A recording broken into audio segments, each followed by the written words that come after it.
Grey's Anatomy creator Shonda Rhimes is among a growing list of celebrities announcing to the whole wide world they are quitting Twitter. The world's wealthiest man has vowed to make sweeping changes, including restoring free speech and potentially reversing the ban on former President Trump.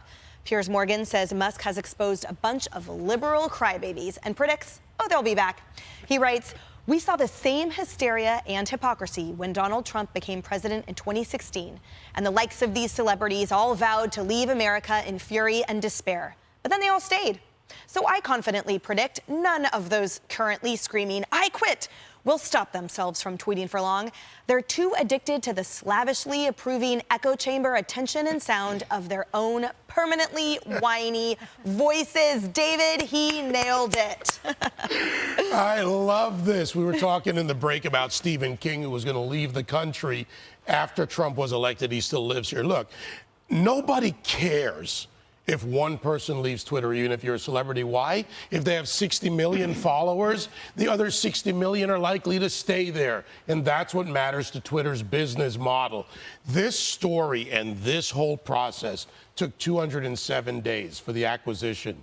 But it will reverberate for years from a business standpoint, cultural standpoint, domestic and global. It is a global platform, so they're not going anywhere. And you know what? They need Twitter. They need to feed their egos. They need to feed their tweets about their doggy hairstyle or whatever latte they're drinking. But they're not going anywhere because they need it for their business, because without Twitter and that feedback from their followers, what do they get?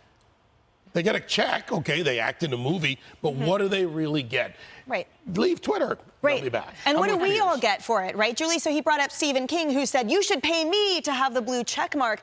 But if the point is a public conversation, if the point is information transfer or a public square, then we don't care if celebrities leave. It's not a game, so we don't care if the athlete leaves. It's not a popularity contest, so we don't care if the prom king leaves.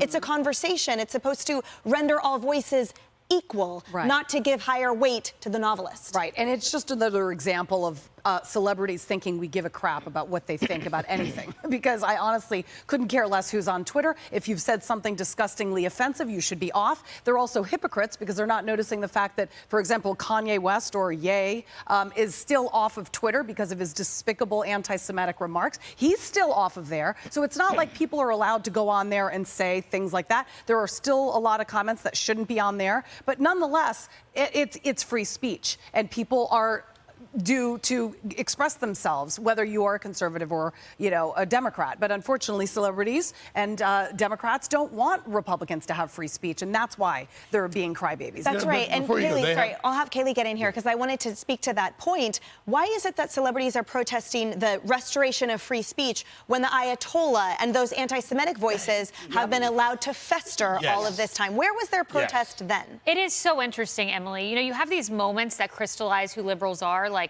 COVID-19 hits and you see Cuomo and all these crazies, Newsom, shut down churches. They use it as a moment to restrict the First Amendment. Then you have Elon Musk, who comes and says First Amendment, free speech. And what do the trolls do? They hate free speech. That is all he has said, is I want free speech. And these are my favorites. Taylor Lorenz, she's that crazy journalist over at Washington Post. It's like the gates of hell opened up on the site tonight.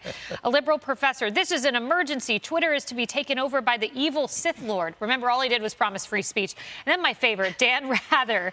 He said, "A question I am asking, should I stay or should I go now? If I go, there will be trouble. If I stay, there will be double. So come on and let me know. Should I stay or should I go?" Dan Rather. Wait. No one cares, Dan. So go. Just on the heels of that, the MSNBC commentator, who's a lawyer, who actually said stay. So I don't know if she was referring to this. Lyrics. Tristan Snell, actually, after the news broke that Elon Musk had bought Twitter, actually said, "Hold your ground like a Ukrainian."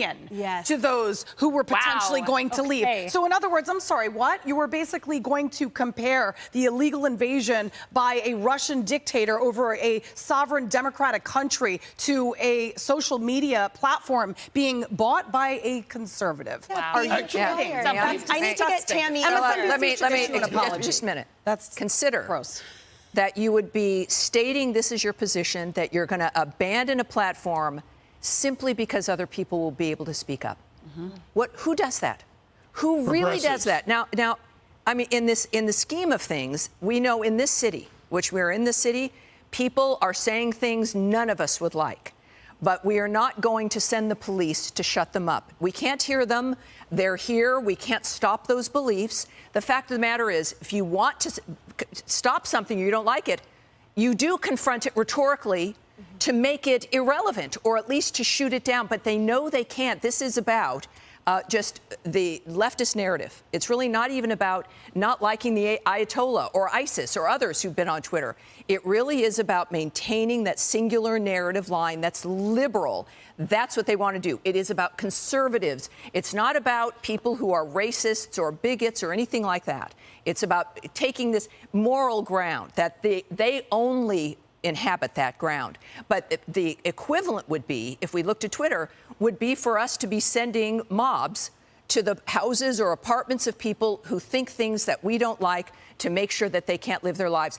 It is cancel culture, but that is what they want. They want to normalize it, and they want to do it through Twitter. That's right. And remember, the blue check was supposed to symbolize a person of public interest. I argue that person is the average American. The public interest is raised with someone who knows exactly what it's like to feel the effects of inflation and make decisions that are tough, like having to take out a loan for school supplies. Those are the voices that should be elevated and amplified on Twitter, not celebrities. Not Dan Rather. Yeah, exactly. Celebrities from Hollywood.